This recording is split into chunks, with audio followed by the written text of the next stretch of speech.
Hey everybody, I hope you're having a great day, and welcome to the Den of Comics.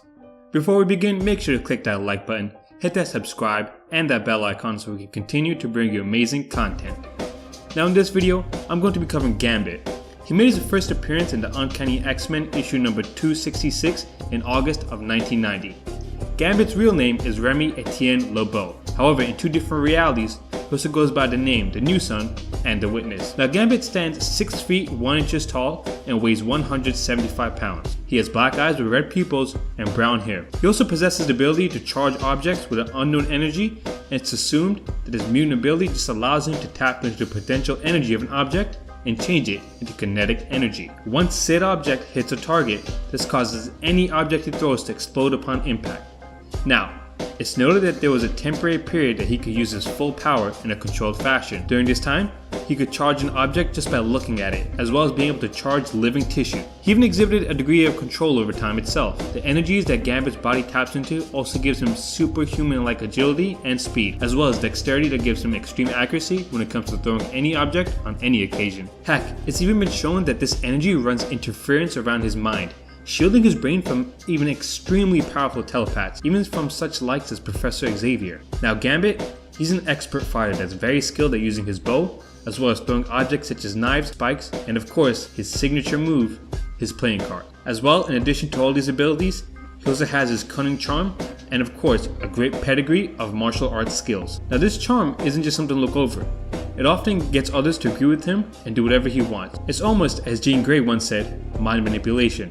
Now shortly after his birth, Gambit was abandoned at the hospital due to his oddly colored eyes. But due to an old prophecy, he was actually abducted from the hospital by members of the Thieves Guild of New Orleans. Their hope is that he would be the one to bring peace between the Thieves Guild and their rivals, which went by the name the Assassins Guild. And eventually Gambit was part of an arranged marriage with Bella, who was the granddaughter of the leader of the Assassins Guild. But her brother Julian was opposed to this arrangement, and Gambit ended up having to kill him in the battle. To keep peace between the two factions, Gambit was then banished into New Orleans, and that's when he became known as the International Master Thief, aka his signature name, Gambit. He wandered by himself for some years using his erratic powers to commit heists all over the world. He grew in infamy, but after he got help from Mr. Sinister, who was a geneticist, he ended up being indebted to him and worked for him for quite a while. Sinister charged him with organizing the Marauders, who were a team of mutant assassins, but he was appalled when Sinister sent them to destroy the Morlocks, who were an underground community of poor mutants. This is when he turned his back on Sinister and only managed to save one young warlock girl named Moreau. Some time went by,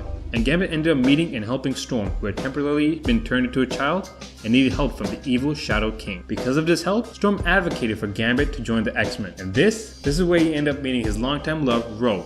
And although they loved each other, they had a couple of very rough patches. Now Gambit goes on to have many adventures. At one point, he even served as one of the Apocalypse of Horsemen named Death, and even rejoined the Marauders later. He helped Hope Summers and ended up coming back to the X-Men. In some issues, Gambit has even traveled with X-23 for a while, and then joined the Jean Grey School for Higher Learning. And now I'm going to be introducing a new part of this video, where we give our hero a rating from 1 to 10, depending on how powerful he or she is. Now considering Gambit has amazing telekinetic and energy-like powers, I'm going to give him a rating of 6, which is a blockbuster rating. I hope everyone liked this video, and I'll talk to you next time. Make sure you like and subscribe, hit that bell icon, and we'll see you later in the Den of Comics. Peace.